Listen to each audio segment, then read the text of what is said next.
Come on, demons. Come on, demons. Come on, demons. Come on, come on, come on, come on, demons.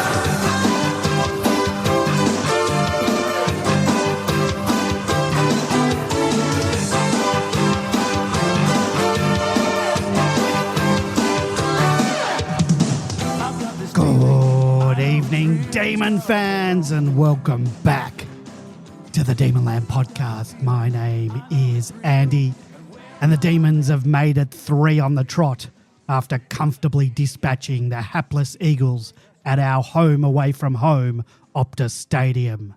Now the question is, can we finally claim a big scalp as we set our sights on the high-flying Hawks? Joining me tonight to analyse a clinical win out west is George.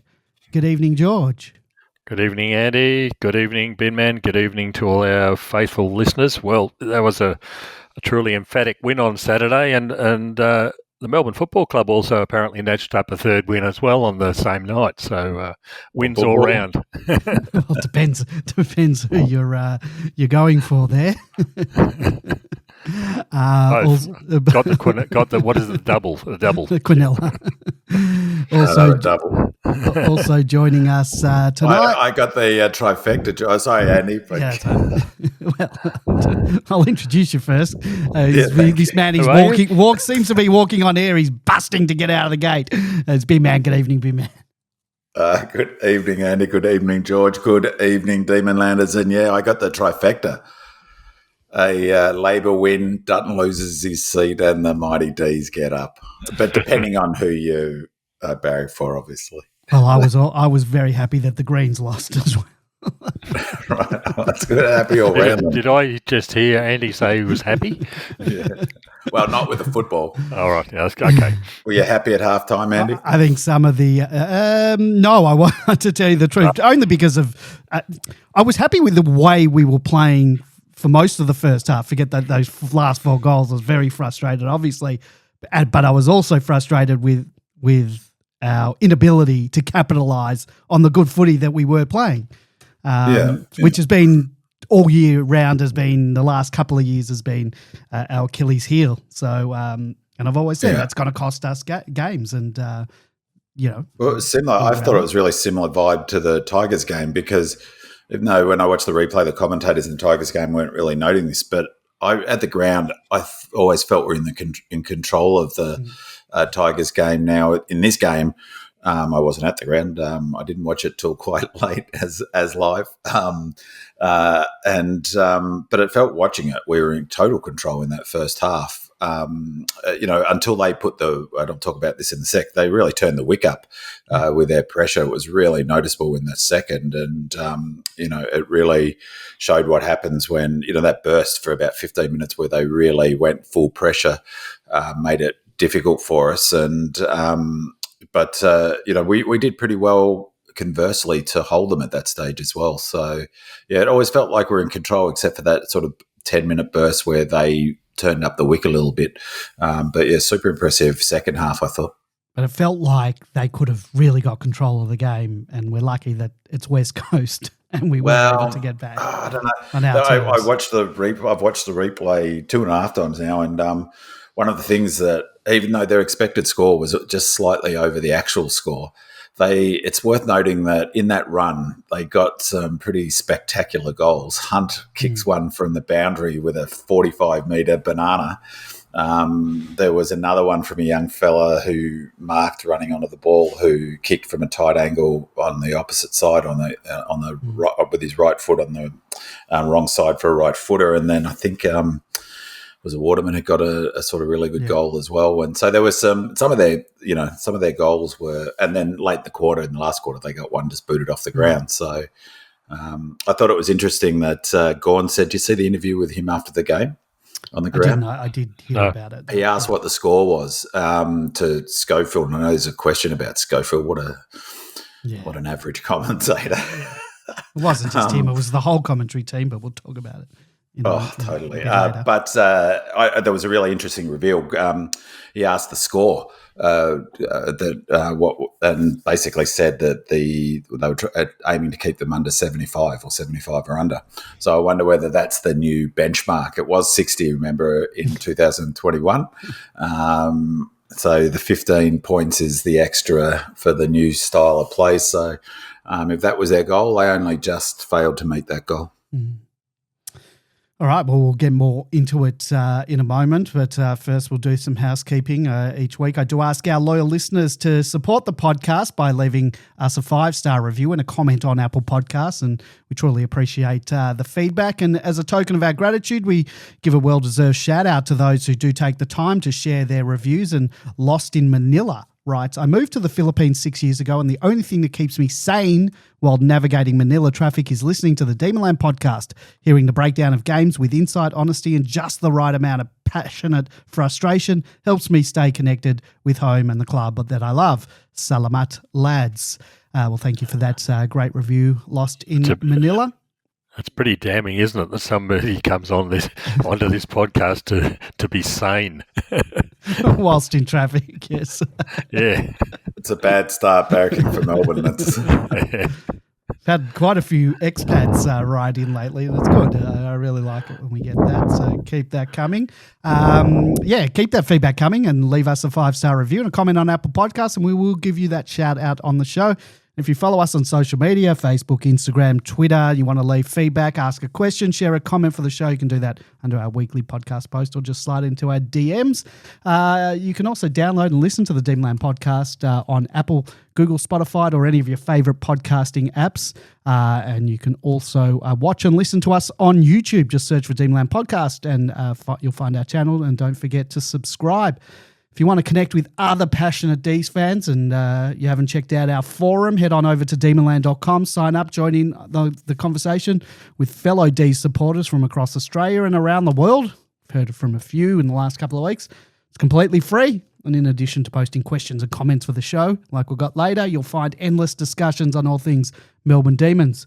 If you want to jump on the air tonight and have your say on any of the topics that we're going to be talking about, give us a call on 039 016 3666. That's 039 016 3666. I'll answer, I'll put you on mute, and I'll bring you in when B-Man stops talking.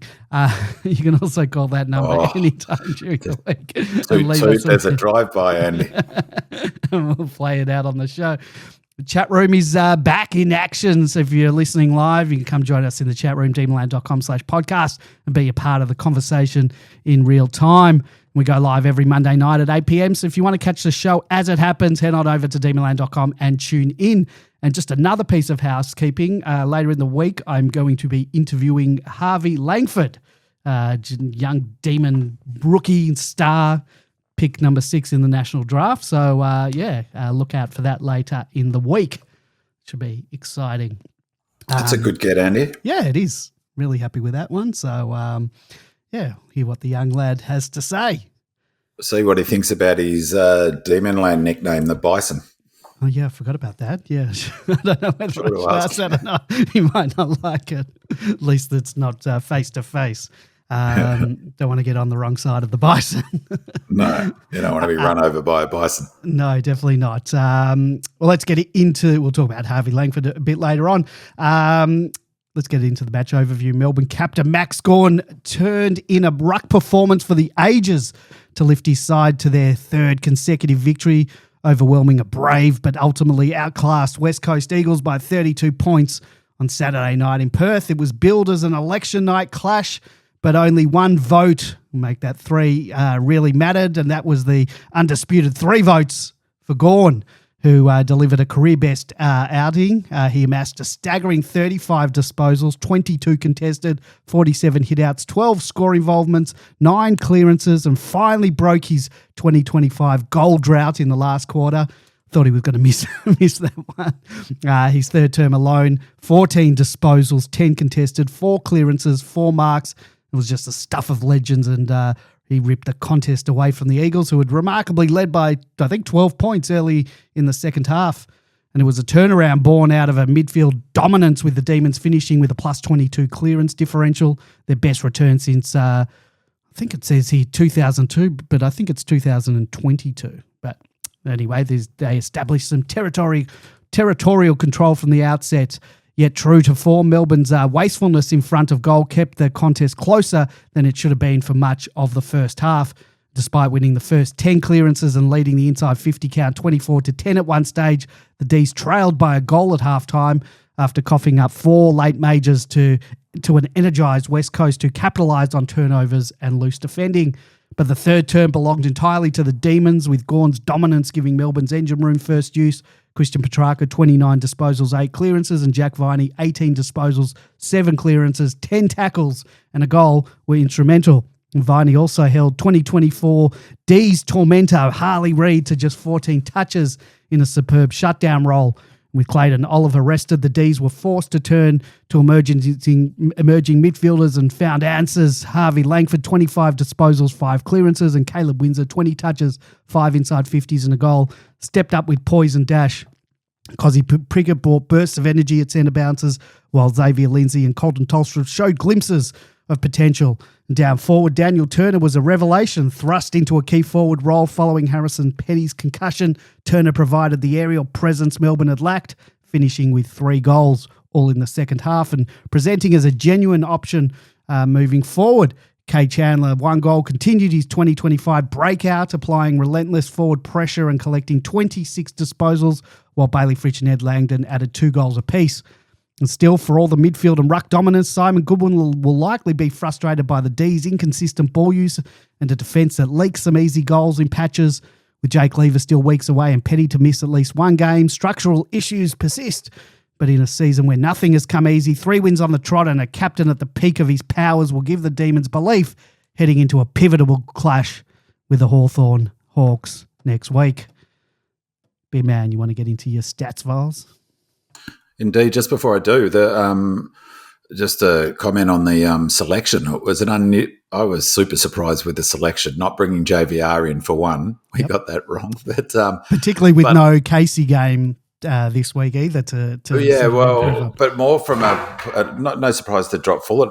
Less about. I mean, I thought he did everything to get a call up, but to not go in with a second ruck. And I reckon Goody was listening to the show last week when I joked that they'll probably this week just play him 100% of the time in the ruck for 100. You know, we almost did. He played the last 40 minutes of the game rucked. Oh, did he? Did no one? Because that was because Petty was Turner rucked for a little bit. He took 1, I think. But for the last last quarter in the last 10 minutes, he rucked 90% game time. Wow. Yeah, I wasn't too far away. So much for well, they weren't going to rest him after last week, particularly when Petty's off. And we were really, really lucky with that because thank goodness we had Turner as well to go into the forward line because we had no tall forward. After we lost. So Max had to ruck for the whole game. Turner was lucky we had there. And lucky McGovern went off as well. And lucky McGovern went off, because I don't know what we would have done down the back line. That was sheer and utter luck that got that. But the problem was the selections. It was just ridiculous why we didn't have a second forward and a second ruck. Yeah, I mean, it's like I said on Demonland, it's we don't have access to all of the information, so we're guessing to a degree. But yeah, it was certainly baffling. I couldn't believe JVR wasn't selected, and Melksham said I could believe Melksham did because he, every team now runs with a defensive forward, and he's our defensive forward as much as he doesn't like the term. And I thought he was excellent. He did not like that term. No, he didn't like that term when you interviewed him, and but that's the role. He went straight to McGovern, and he was really influential. I thought so. I thought his selection was fair enough, and it's interesting the way they're playing Fritter. They've played Fritter the way where he plays his best footy is a deep forward, get him one-on-one and lead up, and maybe he's almost tall enough to play as the tall, and I wonder whether that was their thinking. They'll play him as the tall, given that they knew Oscar Allen was going to play back.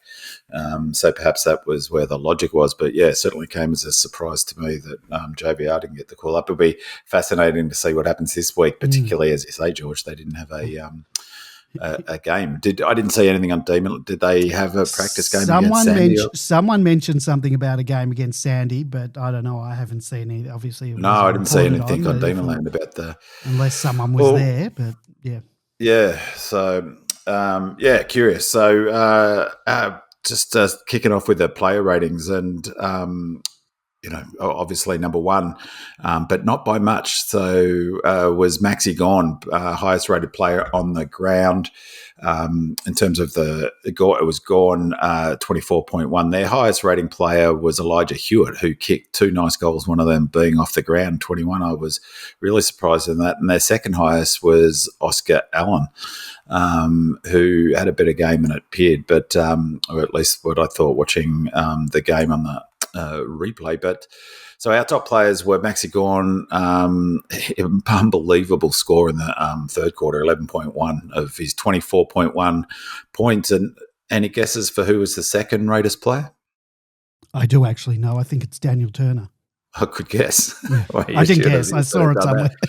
Remarkable. So again, I've got to, and before I do this next time, I'm going to actually work out what people's highest scores are, because this is a guess, but I suspect that this is his highest score by a country mile. He had 24 points only. Remembering 20 is considered like an elite game of AFL footy and all Australian level. And Gordy took 24.1. Daniel Turner, 24. Do you know what his breakdown is? Because he took a lot of intercept marks, I think, in defence when he was down there. Well, not a lot, but Daniel Turner's first quarter was 3.2 points, second quarter 3.4, and then he had a great third quarter, 8.0. And then kicked, his biggest quarter was the last quarter, 9.3. He was fantastic in that last quarter. I predicted him as my breakout player at the beginning of the year, and after getting dropped, I thought I was off track, but he's back on track, isn't he? So fantastic performance from him, and he's got a great kicking action. Like the goal he kicked from the boundary, speaking of goals from there, that was a terrific kick. Well, where do we put? Can I just jump in? I don't know. I think we're talking about the forward later, but where do we play him? Well, where we need him? I think I really like him as a swingman. Like, he can play. I think Goody wants to be able to have some flexibility, and you've got two players, Petty and Turner, who are really like for like and can swap back and forward. And I'm always surprised a little bit that coaches don't use that more. Well, Goody doesn't. Other coaches do a little bit, but it's sort of fallen out of fashion in the back in the day. Yeah, because they've got struggles. They those defenders sort of learn how to play. So within a system, that's right. So it makes it hard. Unless you teach them both. Systems. I mean, it depends a bit. It depends a bit on the conversation about JVR and who comes in at the forward line. I think so. I'll talk later on. Third on the list of player ratings, and this is I was thrilled with this. I just love watching him play. He also had a massive third quarter, 10.1 player points. Coming third, 𝗟𝗶𝘀𝗁𝗁𝗀𝗁. His best game this season, one of his best games for the club. I think from memory, he had a pretty high rating game, a couple of them last year, but 16.5 is a pretty solid game of footy. And 10.1 of them were in the third quarter when we really came out firing and put the foot down. That was a terrific quarter of footy to watch. Track, who's been in great form, really, hasn't he? He came in fourth, 16.2 points. His first quarter was his best quarter. Ed Langdon, his first quarter was also his best quarter. He came in fourth, 11.9 points. And then I thought highlight Jake Melksham was our sixth highest rated player with 11.8. Down the bottom of the rating table, who do you reckon would be on the bottom? What's your tip for the bottom? If Bailey Fritsch hadn't kicked 2 goals, I'd say that'd be him. He was fourth bottom, so 4.9, and his best quarter was the first quarter. Petty would be down there possibly because he went off. No, Stephen May and Petty were just above Frida. Our lowest rated player with negative 1.7 was Colton Tolstrup. And I wrote on Demonland today that he's a lock, best 22 lock. And Fat Tony poster said, well, his player ratings don't really reflect the best 22 lock, which is a fair call. Negative 1.7. And but you know what? With Tolstrup, I think I've got it in my notes a bit later on, he was just almost there with a few things. He could have had 3 goals, I think, in the end. And that changes everything if he does. Yeah, totally. Well, I mean, it's interesting. Dean Kilt asked last week why was 𝗦cie rated so low given the incredible pressure he put on, and it's interesting because that's probably a gap in the. It's one of the weaknesses of the player ratings is it doesn't factor in pressure, so perceived pressure and all of that. And Colt was our third or fourth highest rated. So I'll have to look at it in a sec. I've got it here. Pressure player. So he put a lot of pressure on. He leads up to the ground. He's got good hands. I reckon that whole breakout game thing is a bit of a, it's pretty rare, isn't it? But he strikes me as the sort of player who could have a big breakout game. He's clever. He leads up at the ball. He works hard and up and down the ground. And I just reckon that he's the sort of player that the best clubs in Oregon, Brisbane and Collingwood are the two best ones. Where they have a honest comparative advantage is those medium forwards. I was watching Brisbane just play against the Suns, and it's Cameron and even their mids kick goals, and Bailey, and they've just got they fall over themselves. How many of those medium forward players who can play on the ball and kick goals? And Colt's going to be one of those players for us. We haven't got enough of them, and I think he's. I can't see him going out of the side anytime soon. So Colt strikes me, and particularly in this game, he was shown up a couple of times as a player who just quite hasn't got the pace of AFL. Yeah, he got caught badly holding the ball, I think, once, and he will learn the lesson, and that possession will turn into something seriously good in the future. But he's just that little. He's just adjusting to the pace of the game more than anything else. So, yeah. But he certainly puts in all the time, and that impresses me. You watch him standing on the mark. He's one of the few players who actually jumps and tries to attack the person kicking. I think he had 4 tackles in this game, which is a lot more than a lot of other players. He's trying all the time. Exactly. So, exactly. That's what you can't want any more than that. And that's why I reckon that he's like, maybe I wrote in response to, that's why I can't see him being dropped, because exactly right. He brings an energy that's just infectious. And I think that's one of the advantages of having all of these young players in the side is they bring that energy.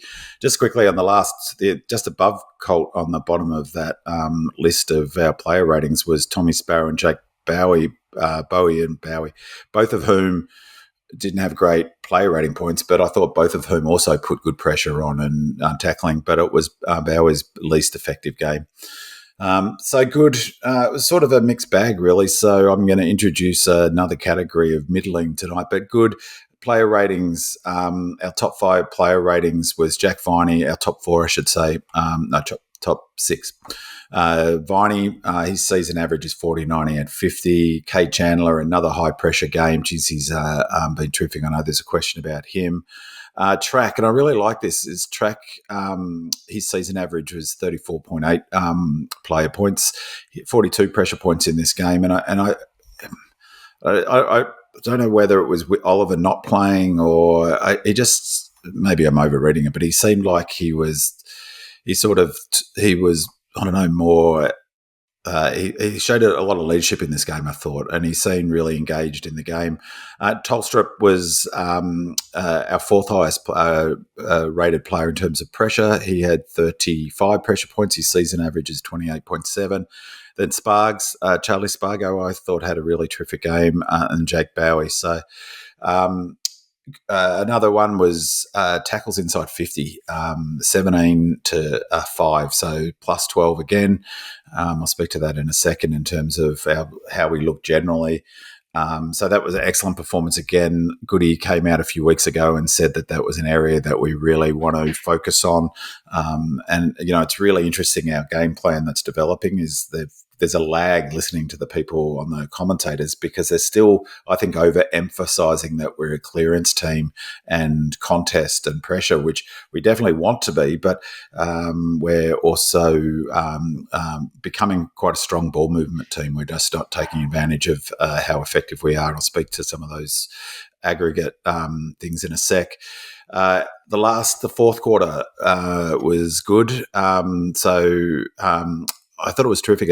Our pressure in that quarter was 191. Their pressure was really good too. they brought pretty good pressure, and I thought fought out the game pretty well. I was pretty happy that we ended up winning by 5+ goals, because it's worth noting that they kicked the first goal of the third quarter and went 12 points up. So from that point on, we ended up 7-goal turnaround. So 191 in that last quarter was an excellent effort, in the sense that it tells me that they ran through the line pretty well, and that they, for big tick, our first last quarter of the year that we've scored more than our opposition. So, 1 point, we'll take that. But the fact remains that we won that last quarter, and we won it with our rating of 191 pressure in that last quarter, which was our highest rating. So this was good. This is two sides of the coin. There's a good and the bad, but the good of it was that we scored 8 goals, 7, 55 from turnover. We did well to hurt them for turnover. As I said, before the weekend, we were the 4th best ball movement side from the defensive half to the forward half in the AFL. That was up from 5th the previous week.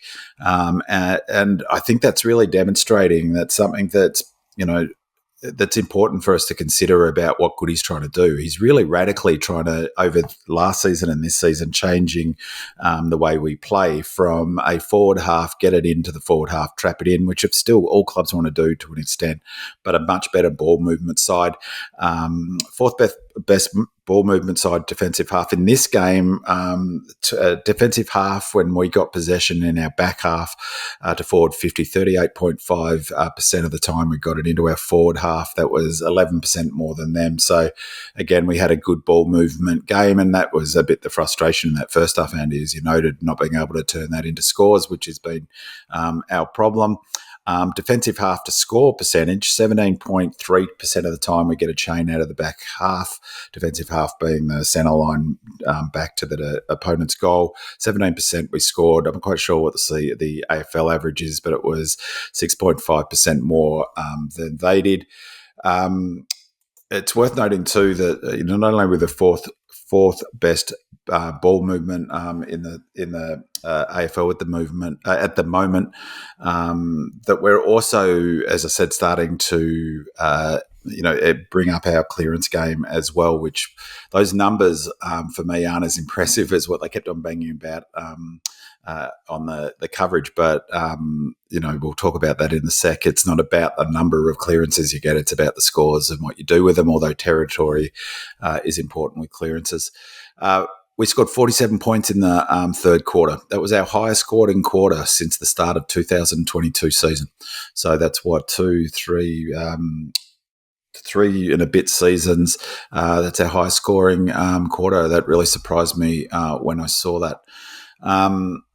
So in terms of middling, our team pressure was middling. So it was, for the match, it was 173. We won that game being bested by 9. They were 182.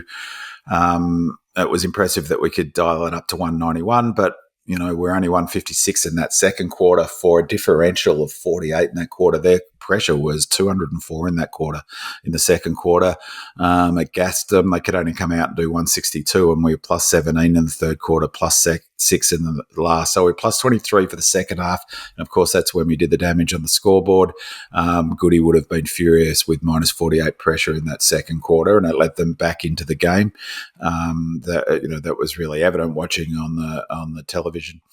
But yeah, so the good second half, middling first half. Stoppages, middling as well. Like, it's a benefit to get as many stoppages as we did, but we only scored 12 more points from centre bounce. 4 goals, 125 to their goals, 2 goals, 113, and around the ground stoppages 22 to 13. So we're only plus 21 despite our dominance from raw total numbers of stoppages, and so Goody wouldn't have been thrilled with that, only plus 21 for. In terms of being able to take advantage of those clearances. Though, countering that is plus 55 on turnover, and they mentioned it on the commentary that, Simpson is actually quite good. It doesn't do his preparation, I don't reckon, at all. But some of his stuff's all right. He relies too much on his knowledge of the other teams from when he was coach, but I feel that he doesn't do his homework to the here and now. Yeah. I don't reckon he just rocks up and but he noted that they would be pretty happy that he's Simon, he kept on calling him, would be pretty happy They with must be mates or something. the scores from turnover, which is, there was all the talk in the last couple of seasons. It's all about ball movement at the moment, but scores from turnover, 70% of AFL scores are from turnover, and we had 55 points from turnover, 21 points from. So he was saying on the commentary that Simon would be pretty happy with that mix. Though I suspect Simon would have wanted a bit more scoring from our dominance. Though, again, not that they show this on television, it drives me nuts. I had no idea. You can't see the way they do it. There's a million. Put a man on the moon. They can't show it in match how effective, or the setups around the ball. But Simpson noted that they brought 2 extras to the stoppages around the ground. So that might explain why we were only +9 from stoppages. So in terms of bad, as I said, we were +23 for clearances, which normally be good. +8 we were 31 more clearances. 23 +8 from centre clearances, +13 from around the ground. We had first possession 27 times at clearances, yet could only turn that into +15 from score. And then the turnover as good. That's what I was saying before. The yin to that yang before was, we scored 55 points on turnover, but we gave up 44 points on turnover. What was their score in the end? 76. So over half of their score was from turnover. So only +11 in the end, but can't imagine Goody would be thrilled with +44 on turnover. Some of them are our mistakes, and I think that's the challenge with playing the way we want to play. You've got to get back hard on defence, don't you? Ugly, this one, and this explains why we didn't take advantage of our clearance domination, and these numbers would not have pleased Goody at all. Post-clearance contested possessions, we've killed it in the last 2 weeks for this stat. We were -14, 76-90 in this match. Post-clearance ground ball gets 48-58, so down 10 in those 2 important stats. So, that wouldn't have thrilled Goody. Just quickly at this stage of the season, there's, talking about how we're wanting to play, we're really we're really trying to change in front of our eyes, as again, I think it started last year, but I think a lot of, Goody should get a lot of credit for it. He's copped a lot of wax, but we are playing a different way than we have been. Some of our numbers sort of indicate that, as I said, 4th best ball movement team. One of the other things that Daniel Hoyne noted is that, I can't recall whether he said that this is compared to our stats, but we're one of the fastest. I think he might have said the fastest, don't quote me exactly, in the AFL at giving the ball off once we take a mark or a stoppage. So we give it off quicker than any other team in the AFL, and the quickest we have, significantly quicker than we have under Goody, which means that we're giving, we're really trying to get that ball in motion, which probably feeds into why we're 4th in the AFL from movement from our back half. We're number 1 in our differential for opponents tackled inside 50, which would, given where we started with that, would be super pleasing for Goody. We're first, this won't surprise anyone, first in least opponents per game, 3rd in marks per game, and that also speaks to the way we're trying to play. We're using uncontested possession and kick marks a lot when we want to control the tempo and move it around and stretch teams. And we're 3rd in tackles inside 50 per game, which be super pleasing to Goody because we were down. I'm not sure where we were when he made that call for us. We need to improve, but we've been awesome in the last 3 weeks in that part of the game. So, it's interesting stats, and bring on Hawthorn. With the inside 50s, the real disappointment, though, is that the tackles are being done by players who don't play in the forward line. That, in this game, for example, Fritsch had 0 tackles, Turner had 0 tackles, Spargo had 1, who was the other one? Melcham had 3, out of how many tackles inside 50? What was it? It was 17 tackles inside 50, and only 4 of them came from the forwards, who were supposed to be defensive forwards. The work's being done by others, unfortunately, and we've seen the. Fritter's not going to. I mean, I guess we'll talk about Fritter at some stage, but if he kicks 2 goals a game, then but it's a vexed thing about bringing him back, isn't it? Because he kicks 2 goals a game and doesn't bring that pressure. Yeah, it's what his opponent does is usually the problem, and it didn't get exposed in this game because we're playing against the bottom of a ladder side that hasn't won a game, so it's not surprising. But I think though it helps.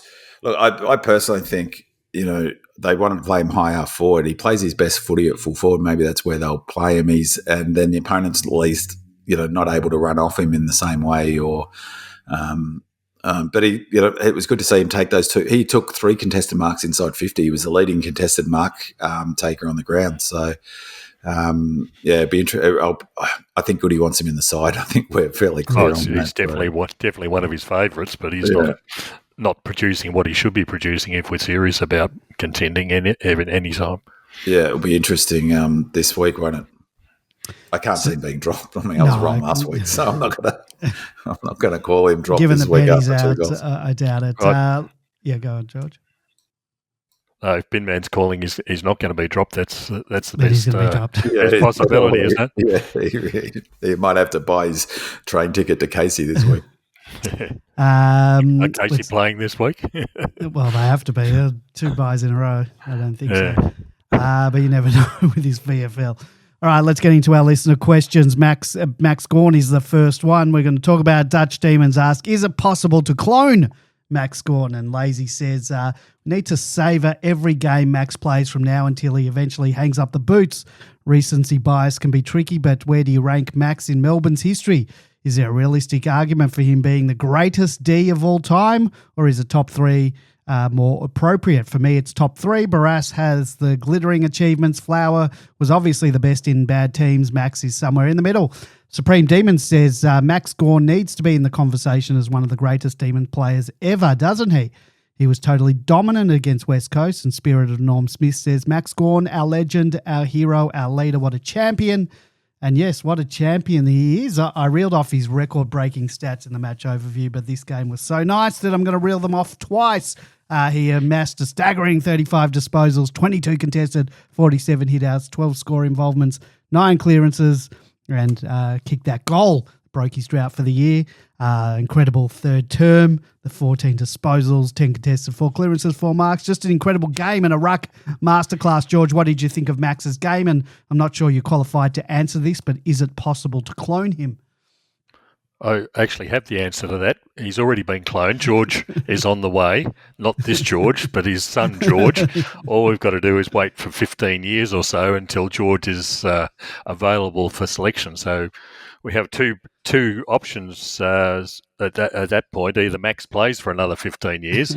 I don't know that that's going to happen, but anyhow, or we just have to get one of those really big 3D printers to come out and start producing a new version of Max Gawn for us. This was a fantastic game. I think for Binman, I think and statistics, it was the highest fantasy score, whatever that means, because I don't follow any of that rubbish. But it was the highest fantasy score for 2025 for any player. So tells you, how much influence he had in this game. The concern is, it also sends a message to every other side in the competition. Stop Max and you stop Melbourne. And I guarantee you, Sam Mitchell of Hawthorn knows exactly what he's going to do. Yeah, and that's been the case for a long time, though, hasn't it? That it's not. You don't need to be really smart to know how good Max is and what a threat he is to oppositions. And they will target him in one way, shape, or form during the game. He's certainly one of the greatest in the history of the Melbourne Football Club. I mean, he was the captain of a team that won a premiership after 57 years. That's fantastic. And when you look at his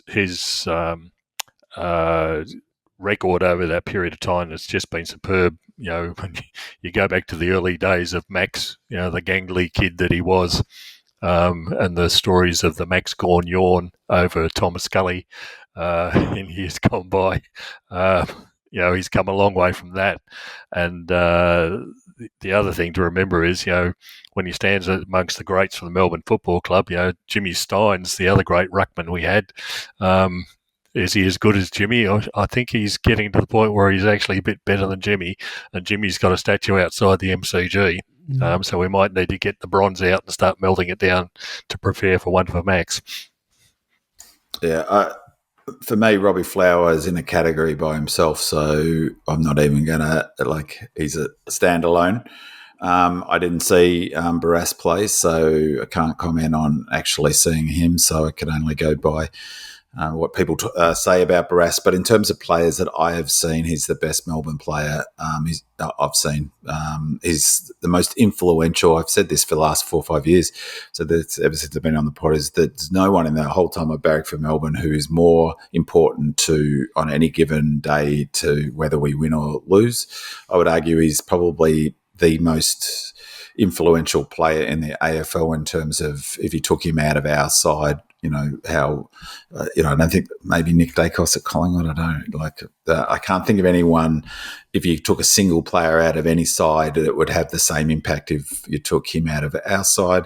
He's a Monty, isn't he, to get his 8th All-Australian this year. Yeah, providing he doesn't get injured. Yeah, providing he doesn't get injured. He's a walk-up Hall of Famer. I think it really shouldn't be lost or sort of in the conversation is that he does all of that where in the last 4, 5, 6 years, he's been the figurehead of the club. More than the coaching staff, more than the president, more than he fronts up at the media. He's, he had a funky interview a few weeks back and he's got a bit of stuff going on. And, even I commented on it was but he's out there carrying this, carrying the club through mainly bad times, tough times. He's a skipper of a premiership side. He's, the glue that's kept a lot of that, a group of young men together. The players love him. Coaches love him. He'll get he must be on top of the coaches award now. He got another 10 votes this week. He's in equal third with about 10 players, but he's five off the lead. But considering we've lost 5 games, it's pretty good. Yeah, and as good as his career has been, you could put a case together that he's had his best consecutive 3 games, of his career. Each one of them up above 20 points player ratings. It is phenomenal, that sort of consistency. And he's, in this match, the commentators noted a couple of times, but he's such a great role model. He runs hard. He he gave away a free kick. And did you see him run back? And he just bowled it. You just saw him sprint back. Yeah. He wanted to kick that goal so desperate and sprinted forward of the contest. I saw that footage on one of the shows and, he just wanted that. The opposition ruckman just didn't go with him. And he was one out in the forward line and I was so pleased that he went back and kicked it. So he's a dead set freak, and and I think forgetting the best player for Melbourne, he's the best ruck I've seen. Full stop. Like Simon Madden was the best I'd seen. There's no way Simon Madden's record holds a candle to Maxi. Dean, there was an article I think on the weekend. Dean Cox was matching him pretty well. But for both of them, they're just great players. Cox probably. I didn't. Maybe it's the West. It's the West Coast thing. But Probably Dean Cox and Madden. Yeah, that's a fair call. If only Max could learn how to kick, he would definitely be the best. He's still doing the same rubbish. He kicked a couple of nice ones to people on the run. Oh, he hit Turner. The kick he hit to Turner was just absolute beautiful kick. Every now and again he does it, but I was still screaming for someone to run past him for those shots of goal. Yeah. I think you need to, as your sponsor, him, Andy, you need to have a word with him. I wouldn't dare. All right, let's get on to the next one. 𝗟𝗏𝘀𝘁𝗁 writes, very happy with the kids. Windsor has it and will only get better. Langford is going to be one of those players that you don't really notice in a game, then look up his stats, and he's had 30. Lindsay had a quiet game but has class and poise, and Colty's almost there. Just some skill errors at the wrong time, but he's in the right areas at important times. I think he's going to be a gem. And just I've got some stats on the young guns. Harvey Langford, 25 disposals, 9 contested, 5 clearances, 5 scoring involvements, 4 inside 50s, 4 marks, and 433 metres gained. It's pretty good for a young kid. Caleb Windsor, 20 disposals, 5 intercept possessions, 5 inside 50s, 4 scoring involvements, and nearly 500 metres gained. He's had 499 metres gained and a beautiful goal on the run, which he definitely didn't run too far. He ran so far. Almost did. And Colton Tolstrup, the 14 disposals, 5 scoring involvements, and as we said, he did make the few errors. He's not far off, and I said before, he kicked 3 behinds. Easily could have been 2 or 3 goals. He kicks those goals and the game is a totally different game. Xavier Lindsay only had the 11 disposals this week, but he's just so clean with the ball in hand. I think he went at 90% disposal efficiency. It's a quiet game, but there's still a lot to like there, and the body of work this year has been great. So, B-Man, what do you think of this young brigade and how they're travelling? They're all terrific, and they're all got sort of different attributes, I think. And I was really, really happy to see Windsor. He hasn't, I think he struggled a bit down back in that role, but it was great to see him get some genuine run and carry from the back half. I like his aggression, and he that was the thing that surprised me most about him playing last year, watching his footage in the lead up to the draft, was that I didn't sort of have it in my mind that he'd be so hard at it, but he doesn't mind niggle. I was really thrilled with his performance, and he's that run and carry is so important. What'd you say he had? 490 metres 499, 490, nearly 500 metres gained. And what I like of him, it's obviously a set play. When someone gets it in the middle of the ground, he runs off half back to get that handball received so he can deliver it into the forward line. And to run around the back. And I mean, just on the it was interesting in the good, I meant to say one of the other good stats was that our disposal efficiency, our kicking efficiency in the first quarter was off the charts. We were going 80% by foot for that whole quarter, which is curious about our turnovers. So they probably came in the second quarter saying we didn't give up. We only gave up 1 goal, didn't we, in the first quarter, or was it less?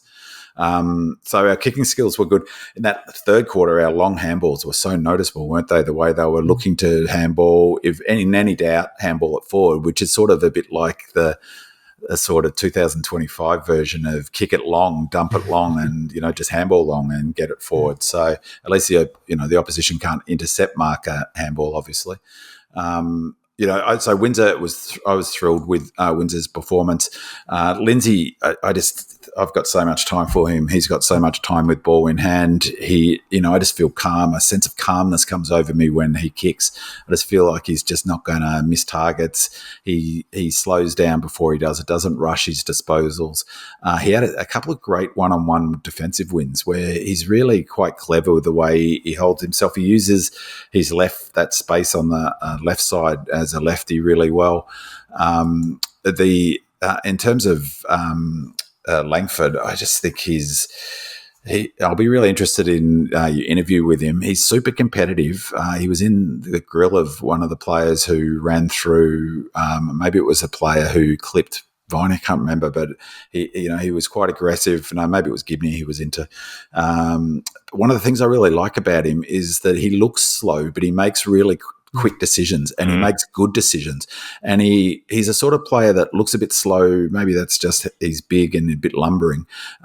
But he's obviously got great spatial awareness. Like, he'll kick a ball quickly. He doesn't get pinged. He seems to know, okay, I'm going to get rid of this now. So his sort of movements and stuff look, I know language's not quite the right word, but he makes good decisions and releases it. So many players get caught with it when they, and he's got that innate ability to know when he's about to get smashed and dispose of it. And he sort of makes good decisions with his kicking. Like, he often does chip kicks and does those kicks on an angle. Talked about Colt before. I think I just got a feeling he's got that X factor about him that, he could have a breakout game. And I think he's really important to the way we play. All 4 players, there was no to me, it was they want them in the side. They want the energy. They're critical to the way that Goody wants to create this back half movement. They're really super important for that. And Colt, for instance, super important, just the way he leads up hard at the ball carrier. I think the key is to watch where Colt gets his disposals, and he gets a lot of them in the back half. I was thinking of you, George, watching Langford. It's curious the way they're using it. Lindsay's basically a winger half back, but they rotate. It's quite curious the way they mix up. And Langford was starting on the wing quite a number of times. So yeah, they had to mix it up apparently because of losing Petty and then moving Turner down. Yeah, so I think they put Langford into the middle more than what they wanted to, and then Windsor had to play more back and wing, I think, than what they wanted to originally. So yeah, there were a lot of movements around, but Langford continues to really impress me. You talked about his innate ability. He's got the same vision that Pickett has.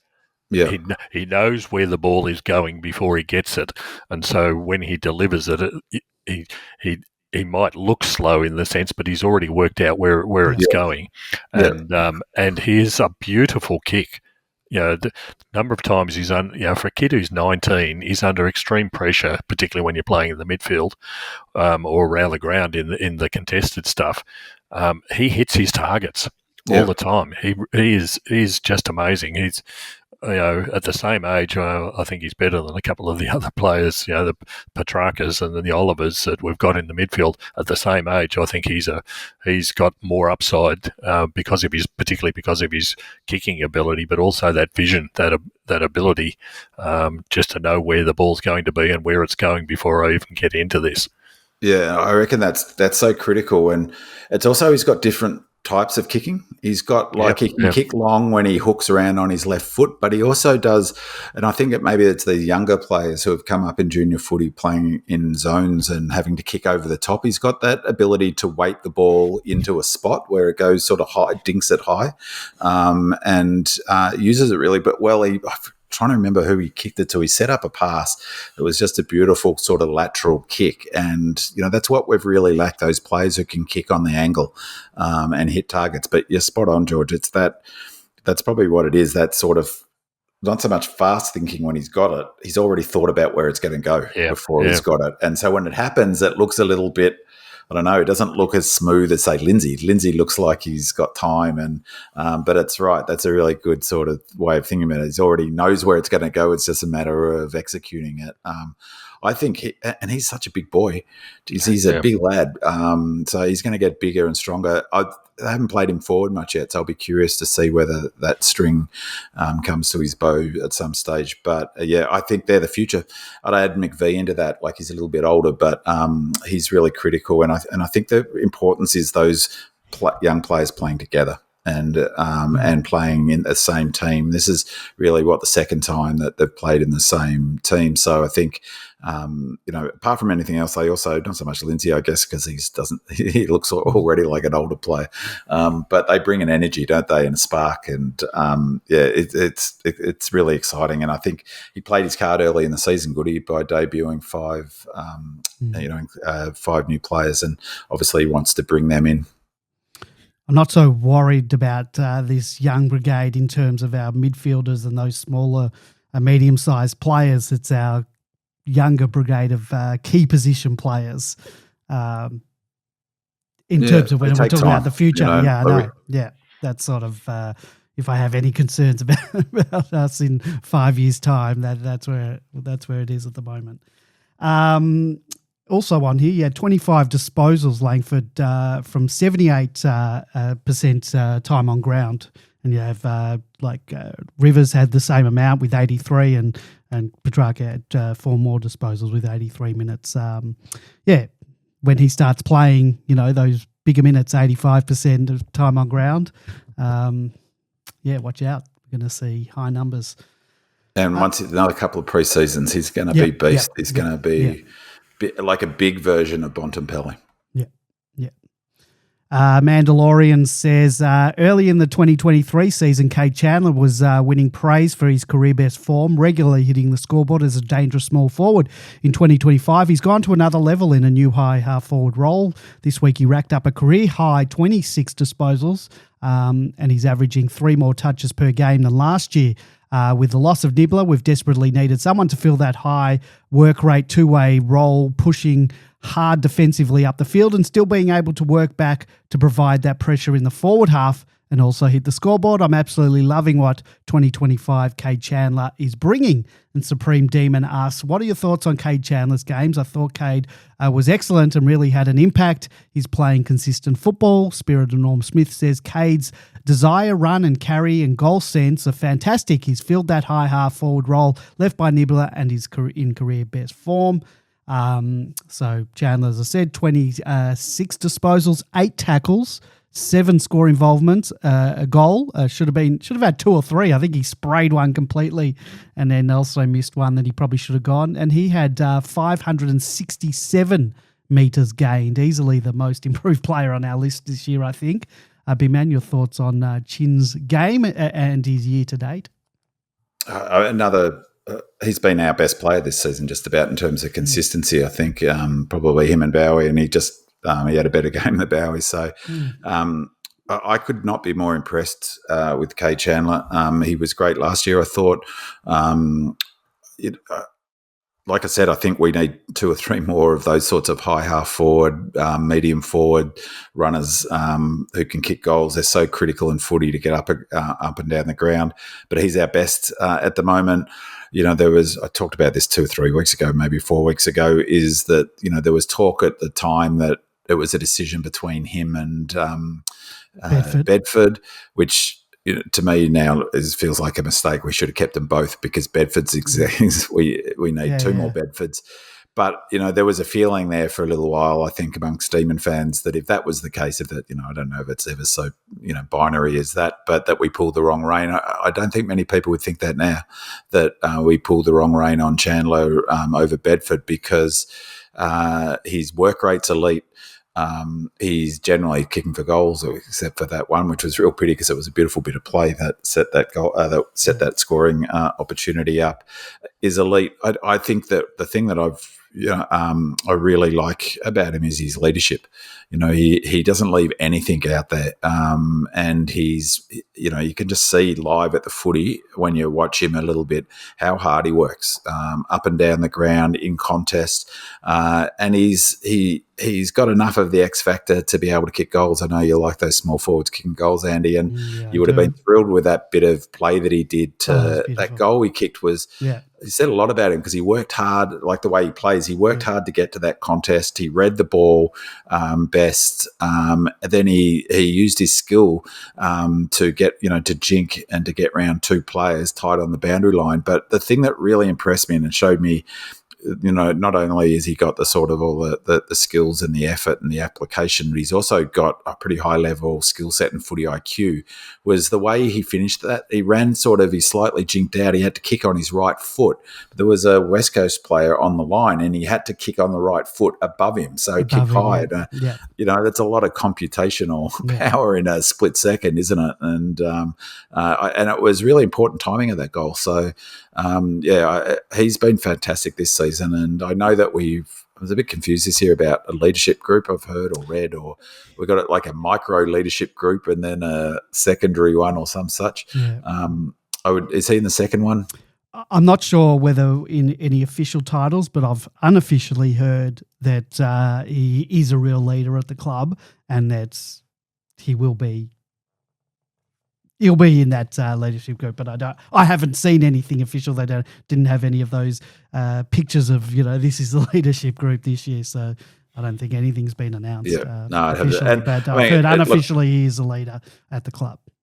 And the comment about Nibbler's spot on. I mean, we've lost a lot with Nibbler's. Obviously, his running power and his play, but it's his leadership, and you need those younger players stepping up. And in many ways, I've heard Chandler 𝗟𝗂 say this a couple of years ago. His role model was Nibbler, and so it shows, I guess, the legacy importance of having the Nibbler type of players who people see how hard they work, who maybe some might say that their skill sets are limited or whatever, but, make every ounce of their potential, they wring it out through their hard work. And he saw that.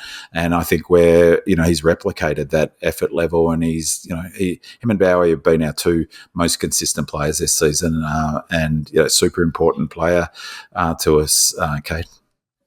It's interesting, isn't it? A couple of years ago, we had a presentation from a Melbourne assistant coach, and he was talking about, I think it was James Harmes at the time, and Chandler's almost followed the same trajectory in the sense that good player, both good players, injury prone from the first couple of years, and he said, you've got to wait till they hit 25, till they build the body that can actually withstand AFL football to be able to start to show their best. And that's where Cade is now. He's on the field. He's not being knocked around. He's not spending weeks and weeks off the field with various soft tissue injuries usually. And he's just at that absolute perfect point in his career now. So we should be seeing a lot more of Cade being as influential as what he was in this game. I reckon that's a good point, George, too, and also their tank, because incrementally their tank, I think that's where Oliver's struggled. If they take a break, it's not like they can reset from where they were. It's like, snakes and ladders, and it takes each season incrementally that builds a little foundation to the next season to take them to another level. And his running power is pretty amazing, and you just look at him, he looks incredibly fit. Red Jacket says, there's been some debate on the podcast about whether Jack Viney is playing a traditional tagging role, but regardless of the label, one thing's clear. After a quiet start to the season, Jack has turned back the clock over the past 3 weeks. He's been a relentless bull in the midfield, delivering some of his best footy. This is the exact response and leadership you want to see from your senior players. George, you made your position clear about tagging, so I won't get you to repeat it.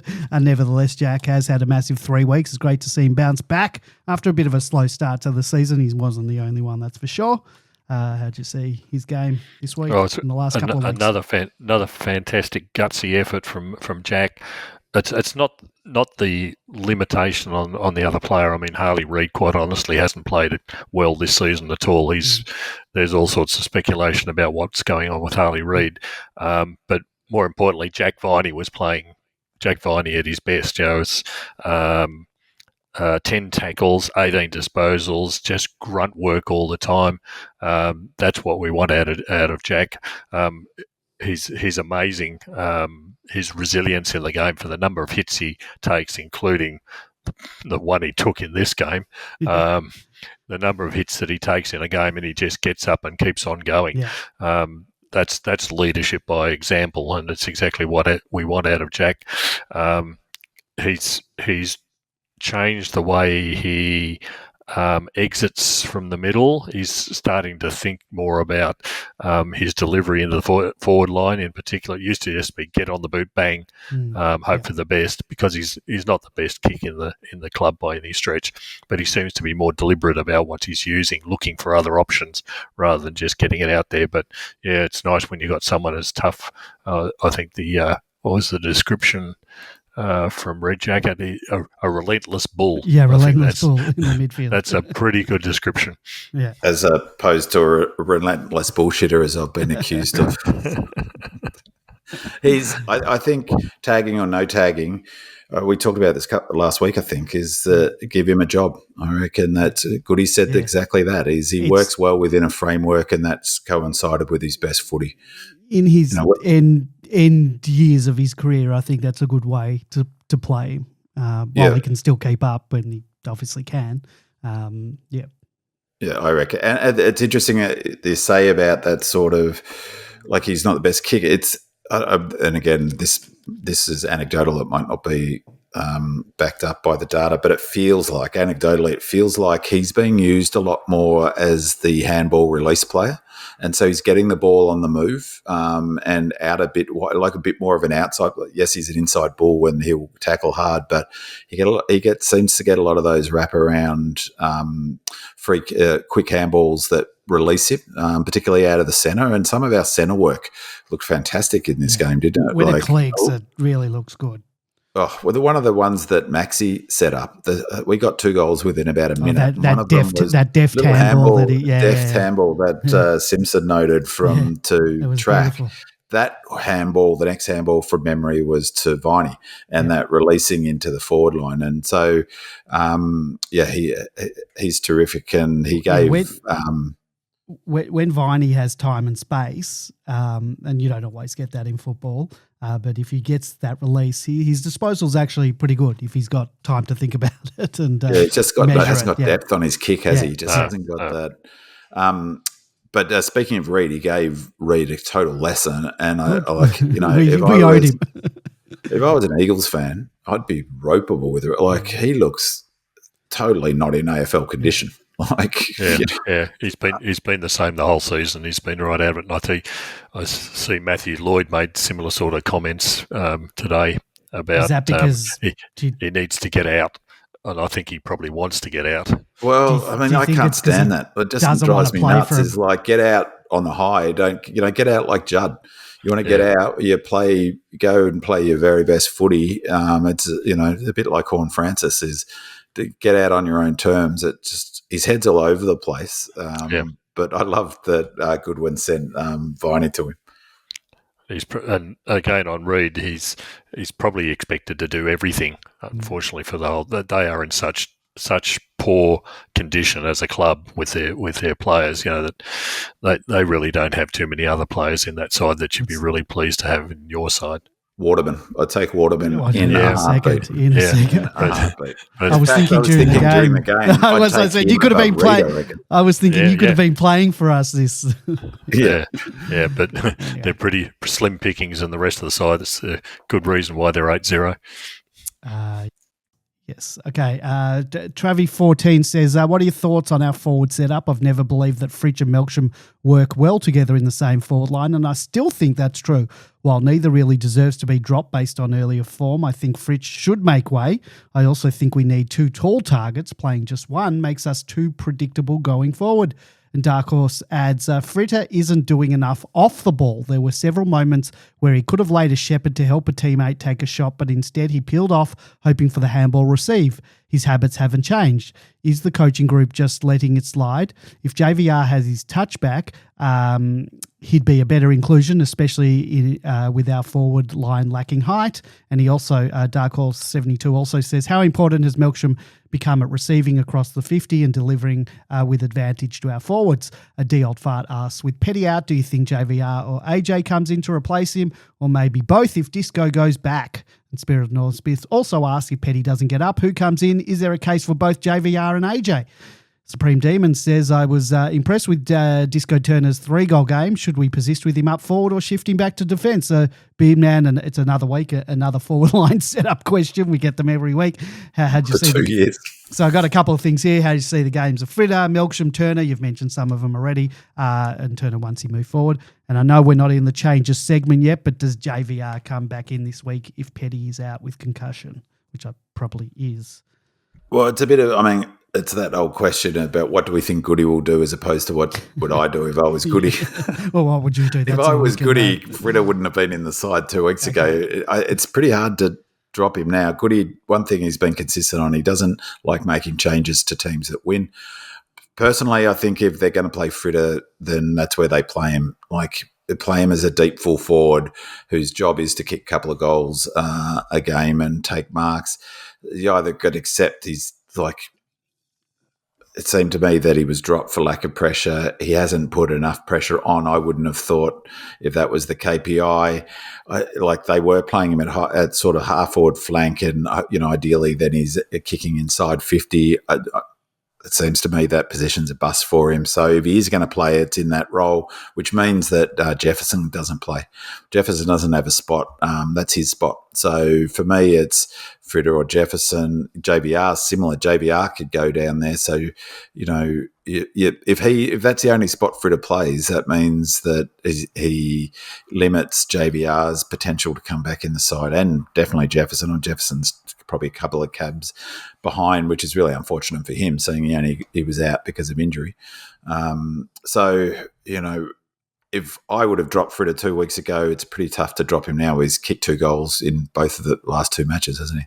Look, if he's kicking 2 goals, I'll have to take You'd that. be happy with him, yeah. So I want him to kick 3 or 4.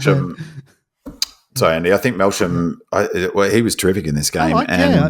If Melsham plays like that, taking those marks and quickly playing on and kicking to our advantage, and he's got a great kick usually inside 50. Oh, his kick, that kick, go back and watch that kick on his left foot after he gets hemmed in and can't go with his first option, to kick on his left foot almost backwards, diagonally backwards to Pickett, who that must be a set play because he was running laterally.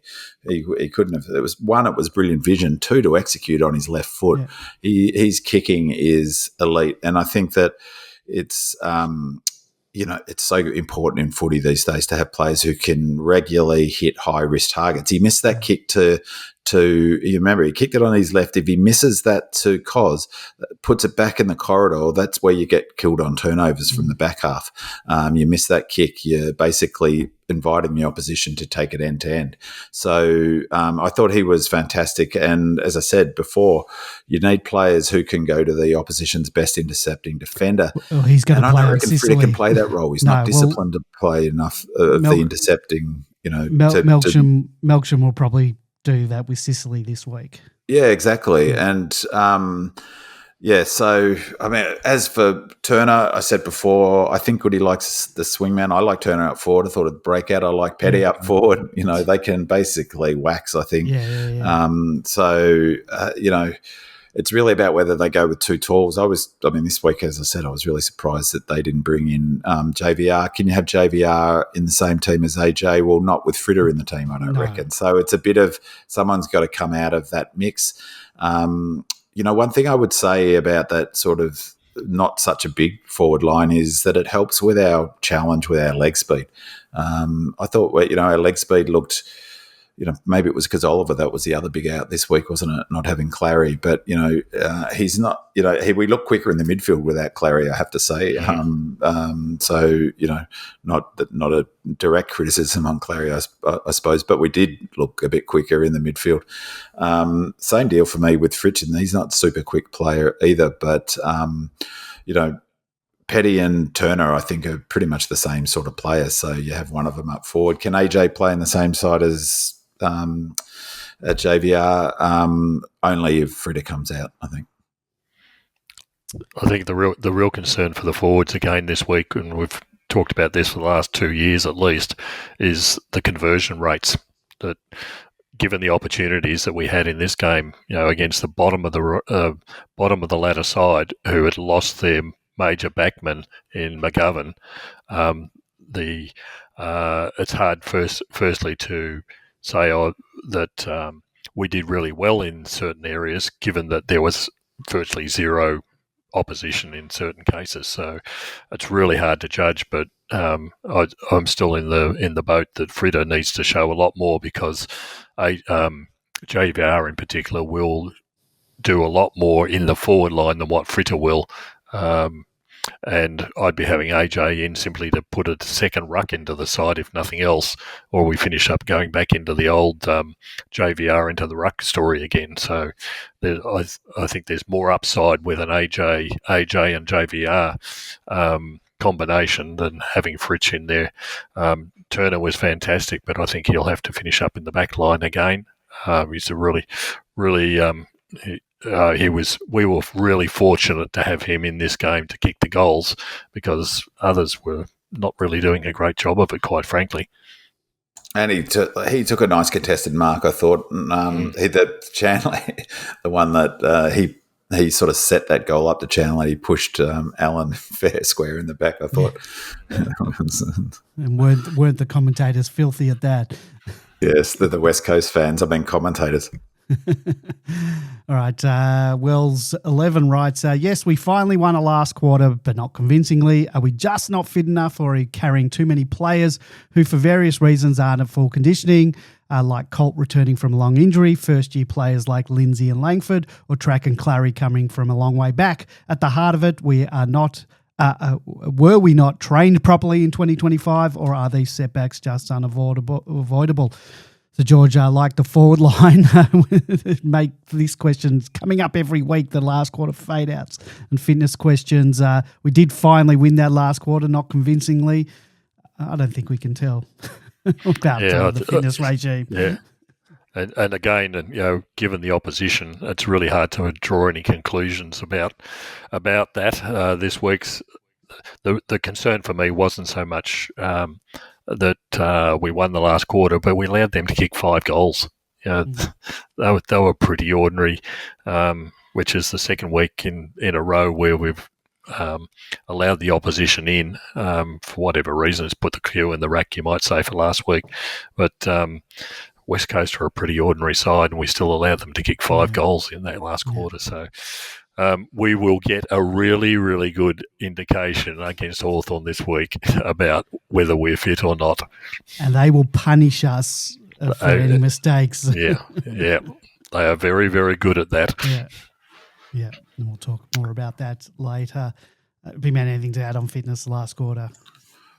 Just that the commentators were, again, we'll talk about them. There's a question about them. But I was saying training run in the last quarter, that was rubbish. I watched it and then I was watching it and I thought, hold on, that doesn't jar with what I've been watching. And so I was thinking, I'll be curious to see what the pressure stats were. And as I said, we were 191 in that quarter. It was our highest pressure rating of any of the quarters, which to me is a fitness thing, is that you can't apply pressure if you're running out of gas. So I think there were really positive signs in the last 2 weeks that we're running through the line much, much better. And you just look at МcGee. He played the last 40 minutes of the game, and so I think actually our fitness and conditioning is on the upswing. Their pressure was pretty good in the last. Yes, I agree that's part of the sort of challenge, is giving up 5 goals. It's also, though, I think it's important to note with that stuff is that's the challenge of implementing a new method. It's the sort of weak point that it's going to expose is a defensive system.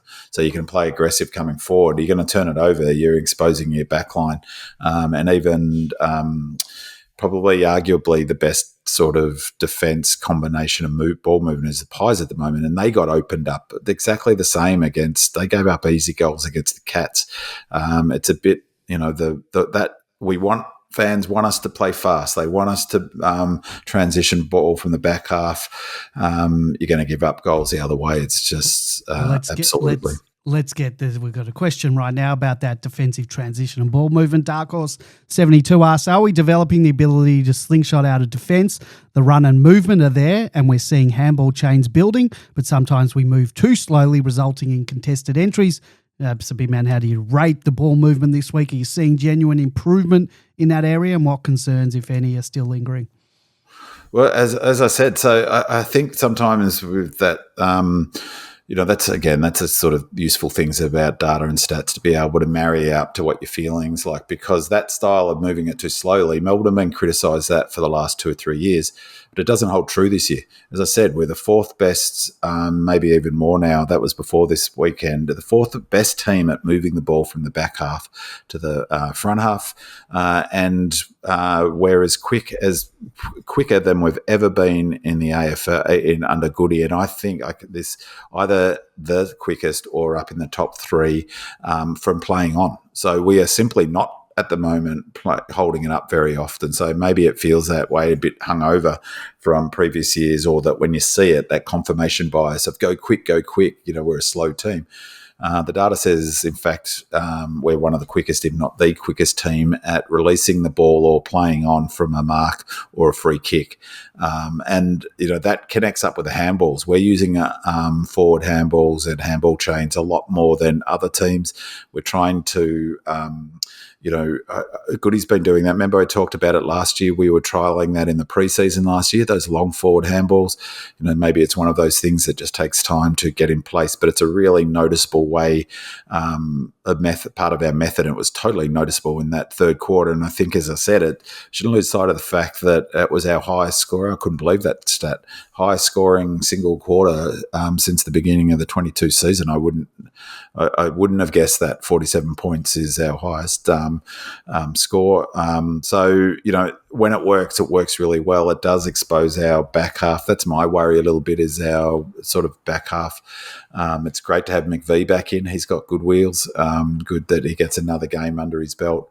They've had a lot of changes to the, in all fairness to the defence. Lever's come out, May's come out, May's come back in, Howes is out, Adams was in there for a little while. The only mainstay down there is Tommy Mack, isn't he? So all the while trying to implement a new defensive system that has to push back hard when the ball's turned over. I think it's looking good. I think that's what Goody's trying to implement. That's what he's up against. It's no small thing to introduce such a radically different way of playing. Still, as I've talked about, still at the heart of it is pressure and clearances. I think that, we're in good shape the way we're sort of trying to get to. I actually think the other thing that Goody has done is he uses that Brisbane method of controlling the ball with short kicks. So against the Suns, they really looked, the Lions really looked to control the tempo when, at different times in the game. And Goody's always liked doing that. I think playing with tempo and taking the sort of, what the opposition give us and playing around that. So as I said before, number 2 or 3 in the AFL for uncontested possessions, which is a totally non-Goody. 2 years ago, we would have been, probably 18th or 17th for that stat, because we were long down the line, kick to a contest and win that contest. So it is quite a different method. I think they'd be pretty pleased with how it's looking. We've got to do what you said before and what George noted. I think that the big challenge for us is taking advantage, increasing our, when we get an inside 50, how often we score percentage-wise. We're up around 50 in this match. I forget what the AFL average is, but if we can get it a tick over 50, our scores will go up by 5-10 points a game. Red and Bluebeard says the 𝗟𝗶𝘀𝗁𝘀𝗁 incident and related commentary gave me the irrits. 𝗟𝗶𝘀𝗁𝘀𝗁 goes for the ball, uses his body, not his arms, and takes a mark. McGovern gets bumped out of the way and collides with Petty, who was dangerously pushed into the contest by Gibney.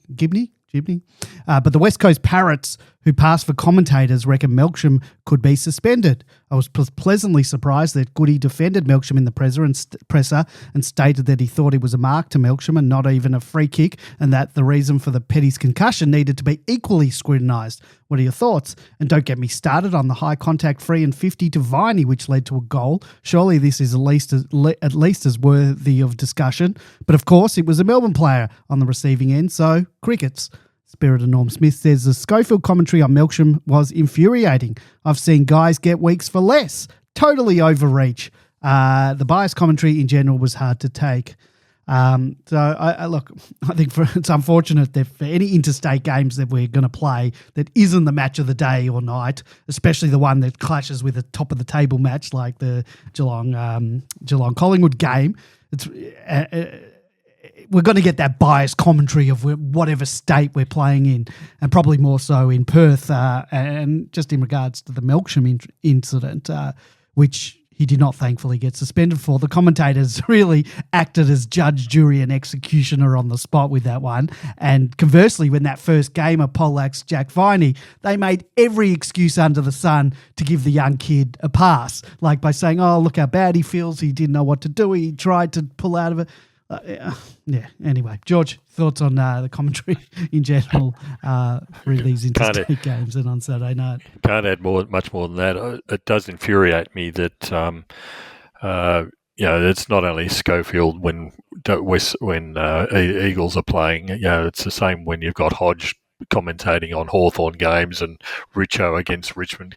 But they deliberately do it. That they put these ex-players from these various clubs into the commentary position. It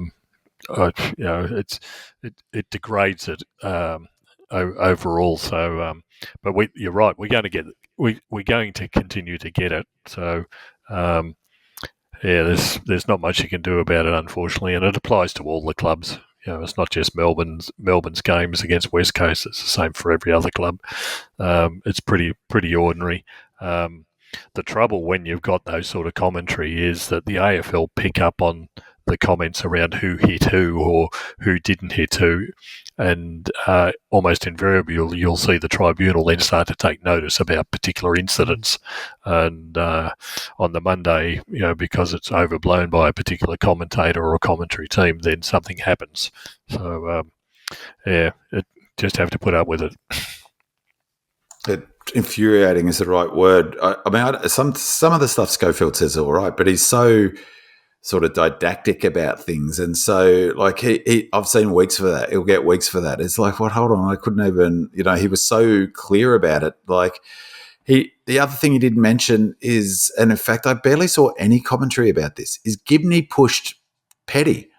Petty got pushed into McGovern. That's why Petty hit McGovern, or the two collided.